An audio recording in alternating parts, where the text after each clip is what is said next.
treated her IBS symptoms. So let's start. So the aim of our session today is to discuss how Ayurveda can help in treating the patient of anxiety who is already having the irritable bowel syndrome.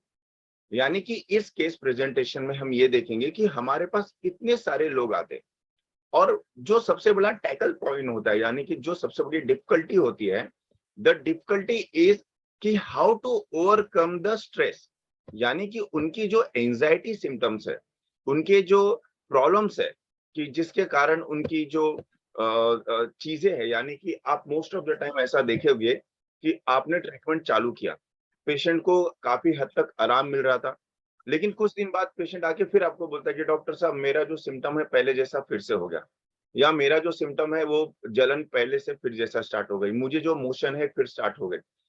So the thing is that कि whenever you do the treatment of a irritable bowel syndrome in Ayurveda, most important part is कि symptom जाने के बाद what exactly you are doing to strengthen their nerve, यानी कि हम उसके जो नर्वस सिस्टम है, यानी कि उसकी जो एंजाइटी सिम्टम्स है, उसको हम किस तरह से उसको टैकल करते हैं और किस तरह से हम उसको जो है एक तरह से ट्रीट करते हैं. तो आज भी इस प्रेजेंटेशन में हम यही देखने की कोशिश करेंगे. So let's start with our session today.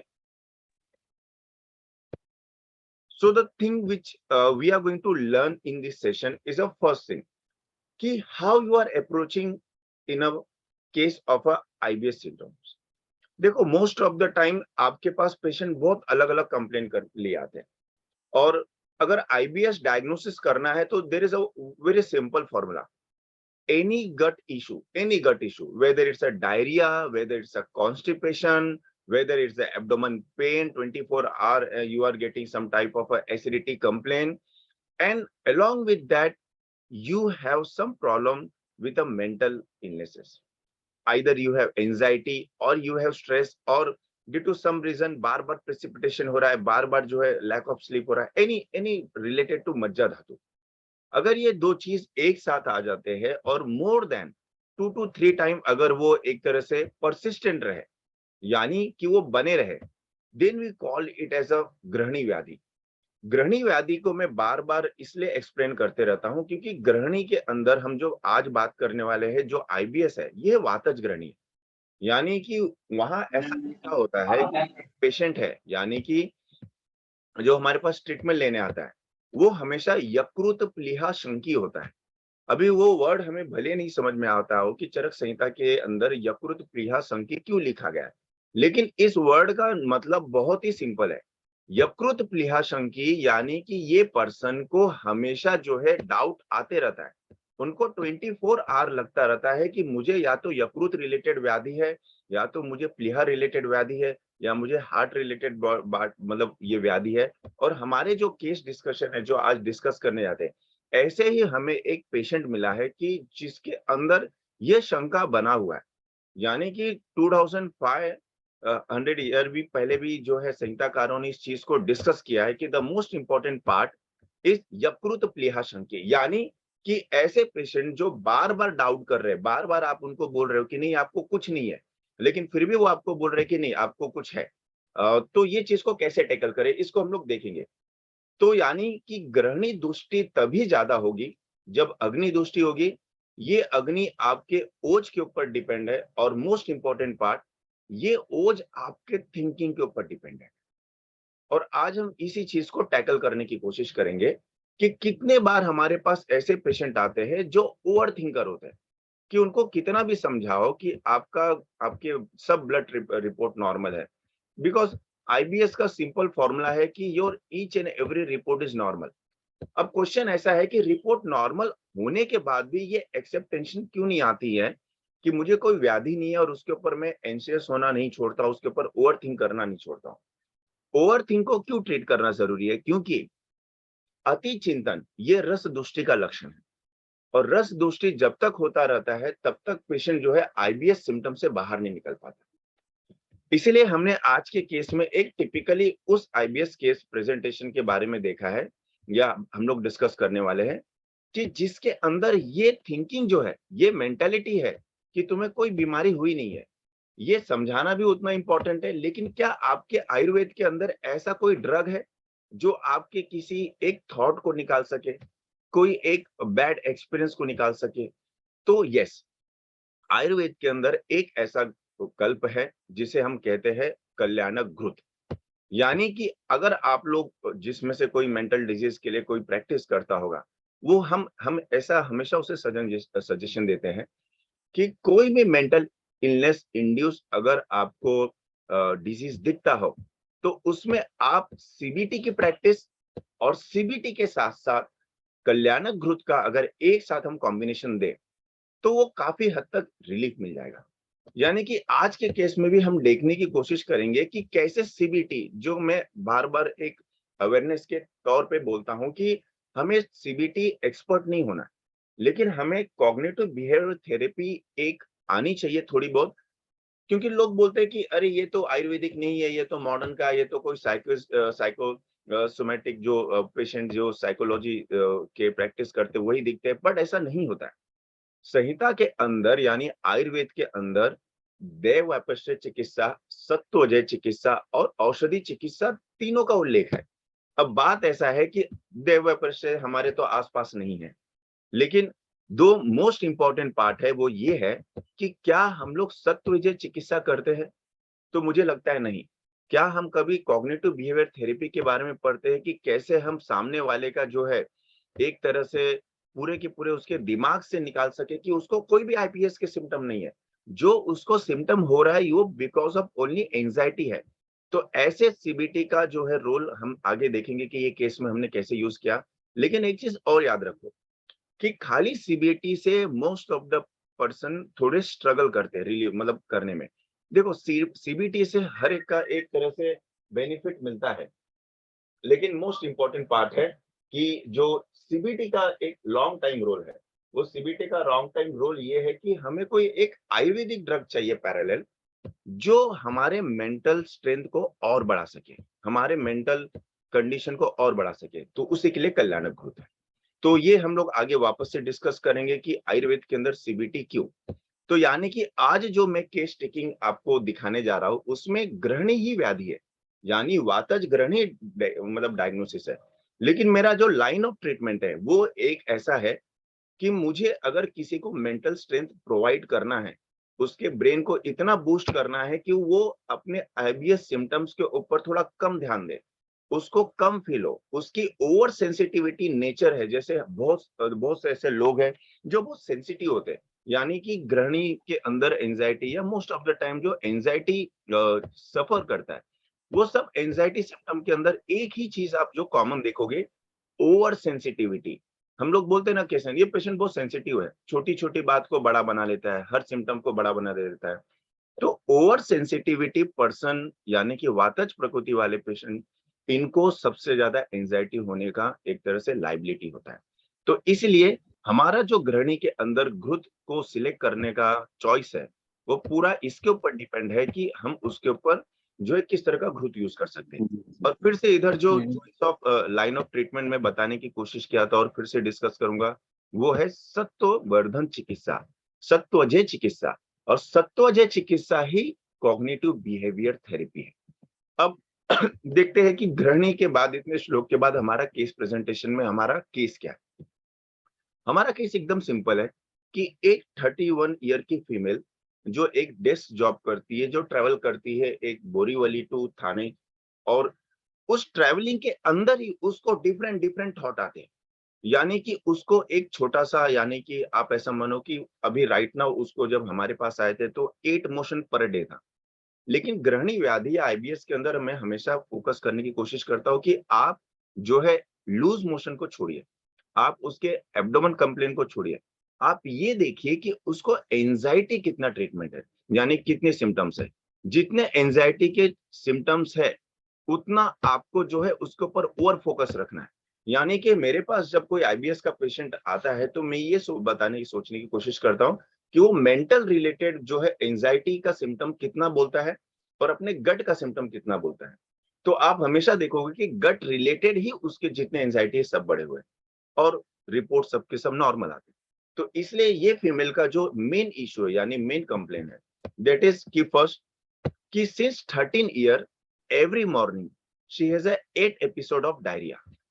अब जो डायरिया है जिसे हम अतिसार भी कहते हैं, और ये अतिसार न डायग्नोस करके गृहिणी डायग्नोस करने का एक ही जो है पॉइंट है, जो मैंने थोड़ी देर पहले डिस्कस किया, कि यकृत प्लीहा संकी। यकृत प्लीहा संकी यानी कि बार बार उसको डायरिया हो रहा है, उसको बताया जा रहा है कि ये आपको कुछ प्रॉब्लम नहीं है, उसको सास मेडिकेशन दे रहा है, मल्टीपल मेडिकेशन चालू कर रहे हैं और उसको छोड़ दे रहे हैं। लेकिन जो सबसे बड़ा, उसका ब्रेन एक ही जगह घूम घूम के अपने ब्रेन का यानी कि ओवर थिंकिंग हो रहा है कि मुझे ही क्यों हो रहा है। यानी कि कोई भी डॉक्टर जिसके पास कम से कम 4 से 5 डॉक्टर को विजिट कर चुकी है, हर एक से वो एक ही क्वेश्चन पूछने की कोशिश करती है कि मुझे ये डायरिया क्यों हो रहा है? मुझे ये सिम्पटम क्यों आ रहा है? क्या मेरे कोलन के अंदर कोई कैंसर टाइप का चीज़ है? क्या मेरा जो अतड़ी है वो किसी तरह से कमज़ोर हो गया है? और आप इनको अगर ऐसा कुछ बोलोगे कि नहीं आपकी अतड़ी कमज़ोर हो गई है, ऑफ़ कोर्स हम डॉक्टर के लिए इसका कोई मतलब नहीं होता। लेकिन किसी ने इसको बोल दिया कि आपकी अतड़ी कमज़ोर हो गई है, और यही चीज़ उसके दिमाग में बैठ गया। यानी कि सिर्फ थिंकिंग कि अतड़ी का कमज़ोर होना यानी कि मेरी जो इंटेस्टाइन है ये पूरी की पूरी खराब हो चुकी है। इसका कोई फ्यूचर नहीं है, और इसका जो है आगे जाके मुझे तकलीफ होने वाली है, मेरी लाइफ अच्छे से नहीं निकलेगी। एंड आप देखो कि एक छोटी सी चीज को इस पर्सन ने इतना इतना उसको सीरियस बना लिया कि अगर इसे हम बोलते हैं कि इसे हम बोलते हैं कि नेगेटिव न्यूरल पैटर्निंग, कि अगर मेरा ब्रेन किसी एक सिम्पटम को बार बार प्रैक्टिस करे, बार बार सोचे, रोज उसको हम लोग फीड करें, तो हम कहते हैं कि वो हमारा जो ऑटोनोमस नर्वस सिस्टम है, ये एक नेगेटिव न्यूरल पैटर्निंग के अंदर जाता है। और नेगेटिव न्यूरल पैटर्न के कारण ही जो है हमारे पेशेंट के अंदर ये जो मैं वाला क्वेश्चन है, सेल्फ क्वेश्चनिंग वाला है, ये चीजें बढ़ते रहती है। और जैसे मैं हर बार बोलता हूँ कि सेल्फ क्वेश्चनिंग के बाद अगर उसे कोई आंसर नहीं मिले, तो वो हमेशा एंजाइटी में कन्वर्ट करता है, और ये सिम्पटम आपके आईबीएस सिम्पटम को बहुत ज्यादा ही इफेक्ट करते हैं। यानी ऑल इन ऑल एकदम छोटे वर्ड में अगर मैं बोलूं, तो आपके आईबीएस क्वेश्चन के अंदर यानी पेशेंट के अंदर आप मोस्ट ऑफ द टाइम जो इरिटेट हो जाते हो पेशेंट से कि अरे क्या बोल रहा है ये, क्या कब से एक ही चीज को रट लगा के रखा है, मैं ट्रीटमेंट कर रही हूँ, मेरा चिकित्सा नहीं ले रहा है, वो इतना क्वेश्चनिंग कर रहा है। बट यही बात है कि उसके क्वेश्चन को आंसर देना, उसके क्वेश्चन को रूट को पकड़ना कि कहाँ से मिस इन्फॉर्मेशन चालू हुई है, किस चीज को वो प्रैक्टिस कर रही है, जो रॉन्ग थॉट है। तो रॉन्ग थॉट को, प्रैक्टिस को रोकना, यही सीबीटी का एक अर्थ होता है। यानी कि हर एक आईबीएस पेशेंट के अंदर एक ऐसा क्वेश्चन होता है या एक ऐसी थॉट होती है जो बहुत ही नेगेटिव होती है, और उसी से पूरा का पूरा आईबीएस का सिम्टम एग्रीवेट होता है। ऐसा कोई भी आईबीएस पेशेंट का आपको पेशेंट नहीं मिलेगा कि जिसके अंदर नेगेटिव पैटर्न ना हो। इसीलिए सीबीटी का रोल है। लेकिन जैसे मैंने वही बताया कि सीबीटी रोल या सीबीटी प्रैक्टिस करके भी कुछ कुछ लोग अपने पास आते हैं, और वो हमेशा बोलते हैं कि डॉक्टर साहब मैंने सीबीटी का एक कोर्स लिया है, मैंने साइकोथेरेपी किया है, लेकिन नहीं जा रहा है। तो यहाँ रोल आता है कि अगर ऐसे सिम्पटम है या इस तरह से जो है मेरे पेशेंट के अंदर जो है सिम्पटम बढ़ रहा है, जैसे इसके अंदर देखिए डायरिया और 8 एपिसोड पर मॉर्निंग, वो डरती है कि यहाँ ट्रैवल करके जाऊंगे, बीच में कहीं हो गया, किसी तरह से कुछ प्रॉब्लम हो गया, इरेगुलर स्लीप, और इसे भी एंटीसाइकोटिक मेडिसिन नहीं सूट हो रहा है। अब यहाँ आयुर्वेद का रोल आता है कि आपके पास क्या ऐसा रोल है या क्या ऐसी मेडिसिन है कि जो एक अति चिंतन के टेंडेंसी को रोक सकता है। यानी बहुत बार हम बोलते हैं कि मैं सोचना नहीं चाहती हूँ, लेकिन मेरा दिमाग बार-बार उसी चीज़ के ऊपर घूम रहा है। तो ये जो अति चिंतन है, यानी कि अति चिंतन को कम करने के लिए हमारे पास क्या ऐसा कुछ ड्रग है? क्या ऐसा हमारे पास कोई ऐसा मेडिसिन है, जो मेरे इस चिंतन को रोक सके? और फिर हम घूम फिर के आ जाते हैं ब्राह्मी के ऊपर। देखो ब्राह्मी, जटामासी, जैसे मैं हर बार डिस्कस करता हूँ कि आपको एक चीज़ सिम्पटम को देख के देना पड़ता है कि आपका क्या है। ये पेशेंट के अंदर यानी इस फीमेल के अंदर आपको सीबीटी करके मैंने उसको समझाया कि कैसे आपकी हथेली बिल्कुल खराब नहीं है, आप बिल्कुल स्वस्थ हो, और जो आपका प्रॉब्लम है it is due to overthinking. अब उसके ओवरथिंकिंग के सिम्पटम को कम करने के लिए वी हैव स्टार्टेड कि कोई ऐसा ड्रग मिले कि जो उसके ओवरथिंकिंग के टेंडेंसी को कम कर सके। और इसलिए लाइन ऑफ ट्रीटमेंट में ऑफकोर्स जैसे मैं वही बताया कि ओज शय का चिकित्सा खाली मकर ध्वज देना या एक मेडिसिन बना के रखना ये नहीं होता। ओज चिकित्सा के लिए सबसे पहली बात आपको सत्वज चिकित्सा आनी चाहिए, यानी कॉग्निटिव बिहेवियर थेरेपी। जैसे इस पेशेंट के अंदर मेरी अतड़ी खराब है, इस एक छोटी सी क्वेश्चन ने उस फीमेल को इतना एंशियस बना दिया है कि वो इतनी फ्यूचर की नेगेटिव नेगेटिव चीजें सोच रही है कि वो एग्जिस्ट ही नहीं करता। तो ऑफकोर्स अगर मुझे उसको वहां से बाहर निकालना है तो मुझे एक सीबीटी करना है, यानी उसको बताना कि आपकी अतड़ी एकदम मजबूत है। और ये चीजें सोचने के बाद ऑफकोर्स उसकी सिम्टम काफी कम हो गए। लेकिन इस सिम्टम को कोप अप करने के लिए अगर आपके पास कोई लाइन ऑफ ट्रीटमेंट है तो वो है ऑफकोर्स, अब डिस्कस करेंगे हम लोग कल्याणक घृतम। देखिए कल्याणक घृतम का जो एक्सप्लेनेशन आता है हम यूज करते हैं, ऐसा मैं नहीं बोलता हूँ कि हम यूज नहीं करते, हम कल्याणक घृत यूज करते हैं। लेकिन सबसे बड़ी बात कि कल्याणक घृत ही क्यों, इतने सारे और भी घृत है, ब्राह्मी घृत है जो मज्जा पे काम करने वाले हैं, जो ब्रेन पे काम करने वाले हैं, तो मैं इसी ड्रग को क्यों यहाँ पिकअप किया हूँ।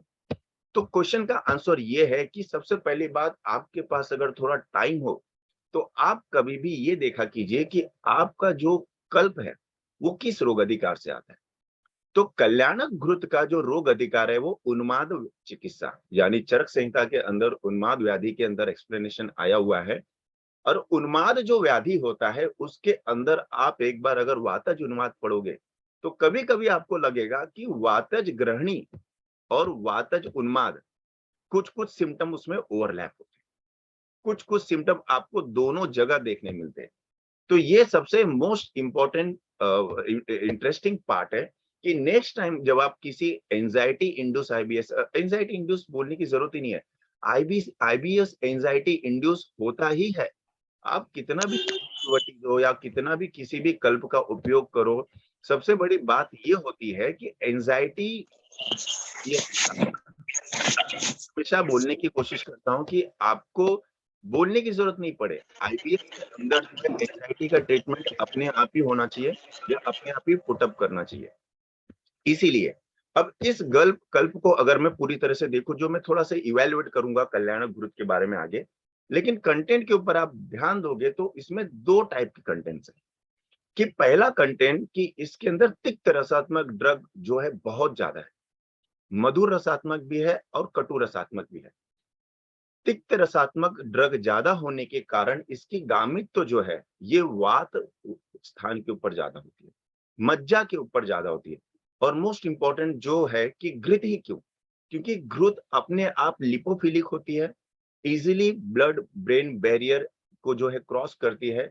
और संहिताकारों ने जितना भी इसके अंदर इंग्रेडिएंट लिखा हुआ है, यानी कि मैं मजिस्ट्रा, जैसे इसमें देखो कि कुष्ठ है, बृहति है, मजिस्ट्रा है, ये जितने भी ड्रग है, मोस्ट ऑफ द ड्रग जो है इजीली ब्लड ब्रेन बैरियर को पेनिट्रेट करते हैं।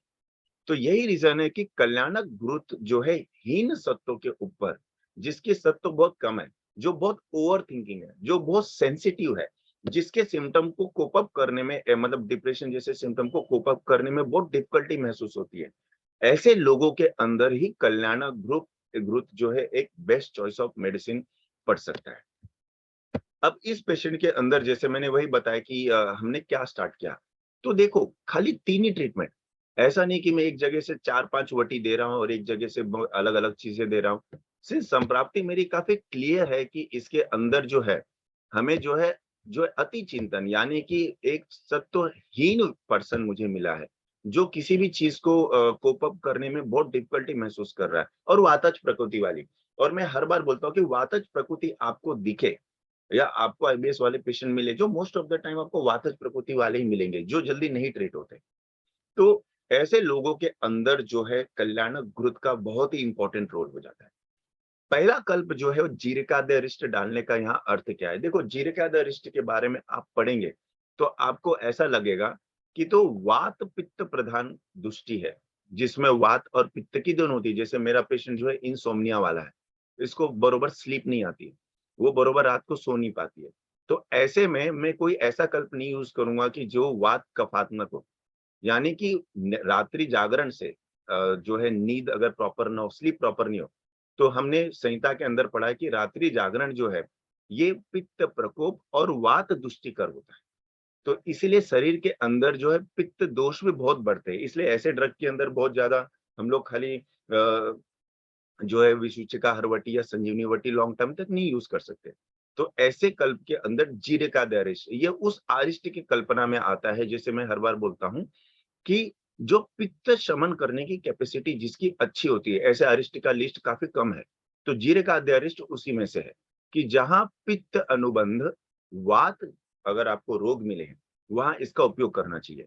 दूसरा, जीरे का अरिष्ट उत्तम अग्नि दीपक होता है, उत्तम जो है डाइजेशन मेंटेन करके रखता है, एंटी स्पाज्मोडिक एक्शन देखने को मिलता है, यानी कि जिसको 24 आवर जो है एब्डोमेन पेन रहता है, जिसको एकदम इनसेंसिटिविटी बना रहता है, यानी कि वो चौबीसों घंटा सोचता रहता है कि कहीं मुझे यहाँ दर्द हो रहा है, कहीं यहाँ गैस हो रहा है, मुझे अभी मोशन हो जाएगा, मुझे ये तकलीफ हो जाएगी।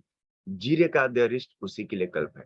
आप पढ़ के देखिए, मोस्ट ऑफ द टाइम जीरे का अरिष्ट गुल्म जैसे व्याधि के अंदर बहुत अच्छी तरह से, जो पित्त प्रधान ग्रहणी है, इसके अंदर भी काफी हद तक काम करता है। और दूसरा most important line of treatment की कल्याणक घृत। तो कल्याणक घृत, इसे फिर से हम जो है मॉर्निंग में 10 ml एम्प्टी स्टमक और बेड टाइम 10 ml देते हैं। दो काल क्यों? क्योंकि मॉर्निंग में दिया हुआ जो काल है, यानी कि निरन्न काल, ये ज्यादा से ज्यादा कफ अग्न होता है, यानी कि आमाशय के ऊपर ज्यादा चिकित्सा करती है। और रात को दिया हुआ यानी कि निशिकाले, निशिकाले मतलब कि उसको बेड टाइम पे सोते हुए हम लोग 10 ml देते हैं, क्योंकि निशिकाले दिया हुआ सब कल्प ऊर्ध्व जत्रुगत विकार पे लगता है। इसीलिए कल्याणक घृत आप जब देते हो तो ऐसा मत सोचो कि कभी भी उठ के आपने दे दिया और कहीं भी जाके वैक्सीन कर दिया, नहीं। जो एक आपका औषधि सेवन काल है, उसका बहुत ज्यादा ही इम्पैक्ट पड़ता है इसके ऊपर।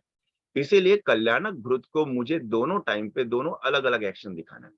तो एक समय हम उसको मॉर्निंग में देते हैं, एक समय उसको बेड टाइम पे देते हैं। दूसरा, कल्याणक घृत का ही 2 ड्रॉप का नस जो है दिन में 3 से 5 बार, ये बहुत ईजी है। प्रैक्टिस करते समय आप एक और ऐसा जरूरी है कि खाली कल्याणक घृत दे। जैसे संप्राप्ति इसमें मेरी काफी स्ट्रांग है कि पेशेंट हीन सत्व का है, ओवर थिंकर है, तो ओवर थिंकर के लिए हमने जो है कल्याणक घृत नस से दिया हुआ है। और इसमें कोई भी आप घृत नस से यूज कर सकते हो, इसमें कोई भी दो राय नहीं है, इजीली कर सकते हो। और जो पेशेंट घृत नस से नहीं ले पाता, क्योंकि कभी कभी ये काफी स्टिकी होता है, इतना इजी नहीं होता है देना इसे, तो हम उसे हमेशा इस जगह पर अश्वगंधा सिद्ध शीर का जो है नस से देते हैं।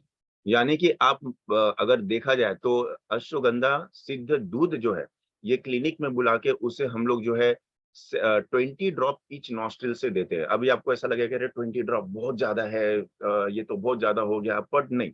वो सिंस बहुत वाटरी कंसिस्टेंसी की है, तो इसलिए उसको देना 20 ड्रॉप ईच नॉस्ट्रिल को, ये सब बड़ी बात नहीं है।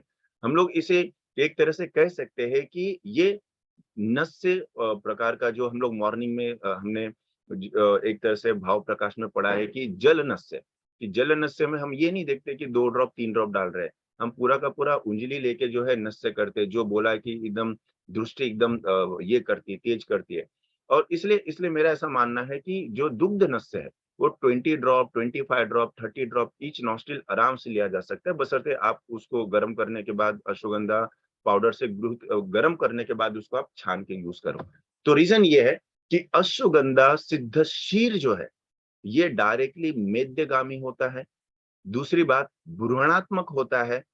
आपके जितने भी वात प्रकोप के सिम्टम्स है, ओवर थिंकिंग के सिम्टम्स है, ओवर एंजाइटी के सिम्टम्स है, जो आपके मेडिकेशन से डिप्रेशन वगैरह जो है नहीं टैकल कर पा रहा है, ऐसे कंडीशन के अंदर हम उसे जो है अश्वगंधा सिद्ध शीर यूज करते हैं। दूसरा सिद्ध शीर यूज करने का ये भी रीजन है कि पेशेंट जो है अगर थोड़ा कॉन्शियस हो जाए कि अरे ये तो घी है, नाक में डालेंगे बहुत प्रॉब्लम होगा, ये होगा, तो हम लोग उसको घृत नस से बोलते हैं। लेकिन नस से देना जरूरी होता है ऐसे कंडीशन के अंदर। और एक चीज जो इंट्रोड्यूस इसमें हमने नहीं लिखा है, वो ये है कि शाम को 4 बजे या 5 बजे इवनिंग टाइम पे जो है शीरो पीछू करना। अब ये कोई भी तेल का हो, अगर पेशेंट अफोर्डेबल है तो ब्राह्मी तेल का आप शिरो पीछू कर सकते हो, जिससे जो है एंजाइटी के सिम्टम्स कम होते हैं, और एल्स जो है प्लेन जो आप तिल तेल है उसका भी उपयोग कर सकते हो।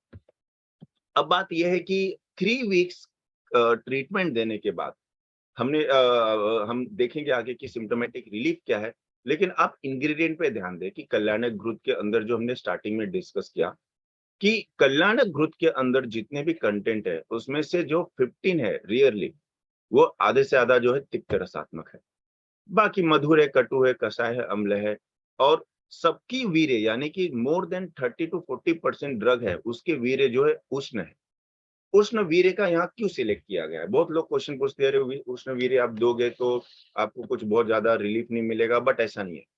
उष्णवीर्यात्मक ड्रग अगर आपका मेदगामी है, यानी ब्रेन पे एक्शन करता है, तो आपको याद रखना होगा कि सत्ववर्धन वही कर सकता है जो ड्रग थोड़े से पित्त को बढ़ा सकता है, यानी कि मानसिक गुण के अंदर सत्व प्रकाशन, ये जो है पित्त का काम है। इसलिए मोस्ट ऑफ द ड्रग जो शीत द्रव हम लोग देते हैं वो काम करता है, उसकी पोटेंशियल उतनी नहीं होगी जितनी मधुर रसात्मक उष्णवीर्य वाले ड्रग की होगी।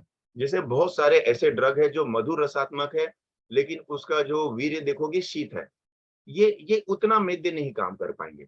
लेकिन वो मधुर रसात्मक ड्रग जिसका वीर्य उष्ण है, ये बहुत ही श्रेष्ठ मेद्यगामी होता है, बहुत ही श्रेष्ठ मेद्य एक्टिंग होता है। रीजन ये कि मधुर रस से वात कम करता है, यानी ओवर थिंकिंग की कैपेसिटी जो टेंडेंसी होती है वो तो कम ही कम करता है, लेकिन मेंटल स्ट्रेंथनिंग जो है, बढ़ना, यानी कि सत्व एकदम बढ़ना, ये उष्ण ड्रग ही, यानी कि जो मधुर रसात्मक लिए वही कर सकते हैं। फिर जो हम ये यूज करते हैं जिसमें इसमें कंटेंट में शतावरी, अश्वगंधा है, ये सब तिक्त मधुर रसात्मक जो है मोस्ट ऑफ द टाइम उष्णवीर्य वाले ड्रग है। तो यही रीजन है कि कल्याणक घृत के अंदर आप अगर फिर से घूम के आओ, तो आप देखोगे कि जितने भी है, हारित की, विविध की, अम्बल का, विशाला, भेड़ा, देवदारू, सारीवा, इसमें देखने जाओगे तो मेद्य ड्रग आपको बहुत कम मिलेंगे। लेकिन सिंस ये ड्रग जो है, ये लिपोफिलिक होने के कारण, घृत होने के कारण, और इसमें कुछ ऐसे और कंडीशन है जो इसके गामित तो मेद्य को बनाते हैं। यही रीजन है कि ओवर थिंकिंग वाले पेशेंट के अंदर कल्याणक घृत जैसे कल्प को हम बहुत अच्छी तरीके से यूज कर सकते हैं। अब अगर देखेंगे कि इसको किस तरह से लिया जाता है, और हम किस तरह से इसे समझते हैं, तो आपको हमेशा हर बार ऐसा लगेगा कि जो कल्याणक घृत है, ये एक तरह से सत्वजे चिकित्सा, यानी कि इनडायरेक्टली ऐसा समझिए कि जब भी आपके आईबीएस पेशेंट के अंदर आपके पेशेंट की सिम्टम कम हो जाए, तो पेशेंट को ना छोड़िए नहीं, या ऐसा मत बोलिए कि आप ये संजीवनी बट्टी लेते रहो, या आप जो है ये बिल्व चूर्ण लेते रहो। देखो, बिल्व चूर्ण, विसूचिका, हरवटी, या जितने भी एंटी डायरियल आप ड्रग सिलेक्ट करते हो आईबीएस के अंदर, कोई बहुत खास रोल नहीं करेगा। आपको हो सकता है कि आपको एक दिन दो दिन तक सिम्टोमेटिक होल्ड करके रखे, लेकिन लॉन्ग टाइम उसका कोई बेनिफिट नहीं होता। इसलिए जैसे ही पेशेंट का सिम्टोमेटिक कम हो जाए, उस वक्त तुरंत आपको एक ऐसा रसायन की जरूरत है या ऐसे ड्रग की जरूरत है जो आपके डाइजेशन पावर, यानी अग्नि ग्रहणी के भी सिम्टम को कंट्रोल रखे, और साथ ही साथ वो आपके एंजाइटी सिम्टम को भी कंट्रोल रखे। इसलिए कल्याणक घृत के अंदर अगर हम देखेंगे तो एंटी एंजियोलाइटिक ड्रग जो है, न्यूरोप्रोटेक्टिव ड्रग है, एंटी स्ट्रेस ड्रग है, ये इसके लिस्ट काफी लंबी है उसके अंदर। यानी कि आप अगर बात करोगे एंटी एंजियोलाइटिक ड्रग कितने, तो आपको लगेगा कि अरे बाप रे, कम से कम 18 से 20 कंटेंट इसके हैं जो मॉडर्न के पर्सपेक्टिव में एंटी एंजाइटी काम करते हैं। न्यूरोप्रोटेक्टिव इसमें काम करते, और न्यूरोप्रोटेक्टिव एंटी स्ट्रेस ये घृत का कमाल है। यानी कि जितने भी कल्प है, श्रेष्ठ ओजवर्धक, श्रेष्ठ सत्ववर्धक, यानी सत्व, यानी कि आप ऐसा समझिए कि घृत पान करने से जो है मेंटल स्ट्रेंथ अपने आप ही बहुत अच्छा होने लगता है हमारे जिस्म के अंदर। इसलिए ऐसे केसेस के अंदर मोस्ट इम्पोर्टेंट पार्ट जो होता है वो यही होता है कि हमें इस तरह के ड्रग को सिलेक्ट करना है जो न्यूरोप्रोटेक्टिव भी हो।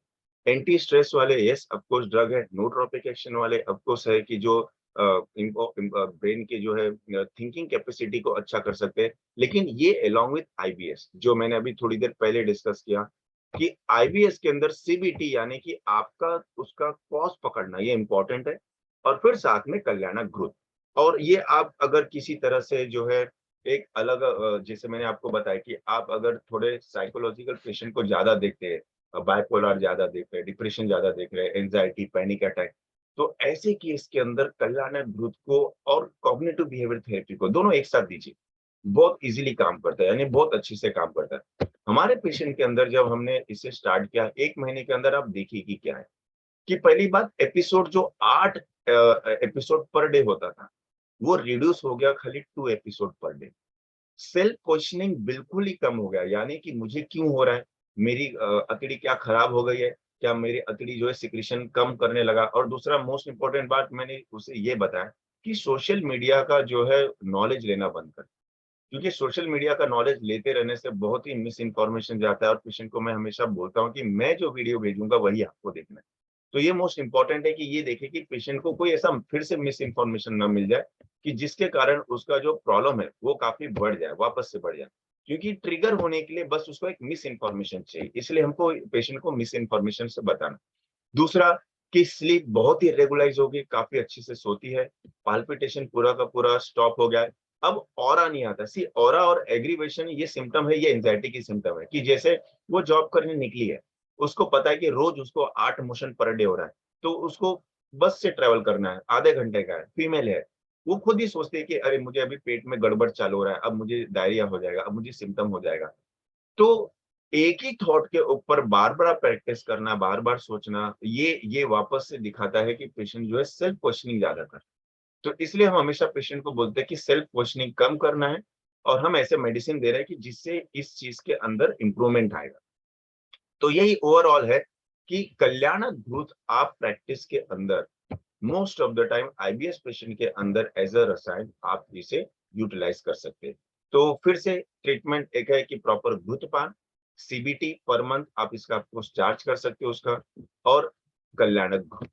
तो इस तीनों ट्रीटमेंट को एक साथ पैरेलल करने के बाद हमारा ये पेशेंट जो है 1 मंथ के अंदर ट्रीट कर सकता है। तो ये 13 ईयर का अगर आईबीएस सिम्टम्स 1 महीने के अंदर जा सकता है, तो आप ऐसा समझिए कि आयुर्वेदिक संप्राप्ति समझना कितना जरूरी है, कितना जरूरी है कल्प का सिलेक्शन करना, और उससे भी ज्यादा ये जरूरी है कि आप अपने पेशेंट को कैसे प्रोग्रेस करते हैं।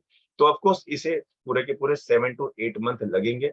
बहुत सारे लोग ऐसा क्वेश्चन पूछते हैं कि मैंने आईबीएस का ट्रीटमेंट चालू किया और पेशेंट मेरा 2 हफ्ते में ठीक हो गया। ऑफकोर्स 2 हफ्ते में ठीक होगा, लेकिन वो फिर से तुम्हारे पास आएगा। इसलिए मेरा ऐसा मानना रहता है कि आप किसी भी आईबीएस पेशेंट को, अगर आपका ट्रीटमेंट काम कर रहा है तो रसायन आप दे रहे हैं, तो मिनिमम आपको 7 to 8 मंथ जो है आप उसको दे सकते हैं। किसी ने एक क्वेश्चन पूछा है कि कल्याणक घृत जो है कितना लंबे समय तक दे सकते हैं, और उसका अनुपान क्या है। तो अनुपान इंपॉर्टेंट नहीं है, इंपॉर्टेंट है कि काल आप किस तरह से दे रहे हो, आप किस काल में उसको दे रहे हो। तो मैंने वही बताया कि आप मॉर्निंग में दीजिए और जो है बेड टाइम पे दीजिए। काल इंपॉर्टेंट है। अनुपान जो है मैंने यहाँ जीरिकादा रिस्ट रखा, आप कोई भी रखिए। घृत मोस्टली अनुपान से नहीं चलते, घृत अपने डायरेक्शन से चलता है जो उसका गामित्व है। और आप घृत पान कम से कम 7 से 8 महीना रख सकते हो। हमने पेशेंट को घृत पान पे 7 से 8 महीने तक रखा है, कोई प्रॉब्लम नहीं होता है। किसी का लिपिड प्रोफाइल ऊपर नहीं जाता है, किसी को कोई प्रॉब्लम रहती है। और कितने रखते हैं? 10 ml बीडी, बाद में उसको हम लोग 3 महीने के बाद जो है 5 ml बीडी देते हैं। ये कोई ज्यादा डोज नहीं है। हम जब वमन कराते हैं, विरेचन कराते हैं, हम तो उसको नियरली आधा लीटर तो ऐसे ही पिला देते, 30, 60, 90 करके। तो मुझे नहीं लगता है इसका कुछ बहुत ज्यादा इशू होगा, और उसको आप आराम से जो है कर सकते हैं। और उस दूसरा क्वेश्चन किसी का है कि संजीवनी वटी यूज नहीं करना है क्या? तो मैंने पहले भी एक ऑडियो बना के मैं डाला हुआ है बहुत पहले, और मैंने तब भी डिस्कस किया था कि संजीवनी वटी आपको खाली सिम्टोमेटिक रिलीफ देगा। आपको एक हद तक वो जो है आपकी अग्नि वृद्धि करेगी। ग्रह जो है विसूचिका रोग अधिकार वाली टैबलेट्स है, वो आपको जो है सिम्टम कंट्रोल करके देगी, लेकिन आपके एंजाइटी पे उसका कोई रोल नहीं है। आपका एंजाइटी के अंदर वो आपको कुछ नहीं करके देगा। ना वो सत्व जो है आपका बढ़ा के देगा, ना मेंटली स्ट्रेंथ बढ़ा के देगा। इसलिए जब भी वो जो है अपने ब्रेन के अंदर नेगेटिव अगर कुछ फीडबैक करेगी, ऑटोनोमस सिस्टम एक्टिवेट होगा, नेगेटिव न्यूरल पैटर्न बनेगी, आपका जितना भी एंटी डायरियल मेडिसिन आयुर्वेदिक है, कुछ भी काम नहीं करे। तो इसलिए आपको जब एपिसोड ना हो, तो उस समय आप उसको जो है एक कर सकते हैं। So thank you to each and every one of you join करने के लिए। फिर भी कोई क्वेश्चन हो तो हम उसे जो है ग्रुप के ऊपर बाद में लेटर ऑन डिस्कस कर सकते हैं। Thank you for joining and good.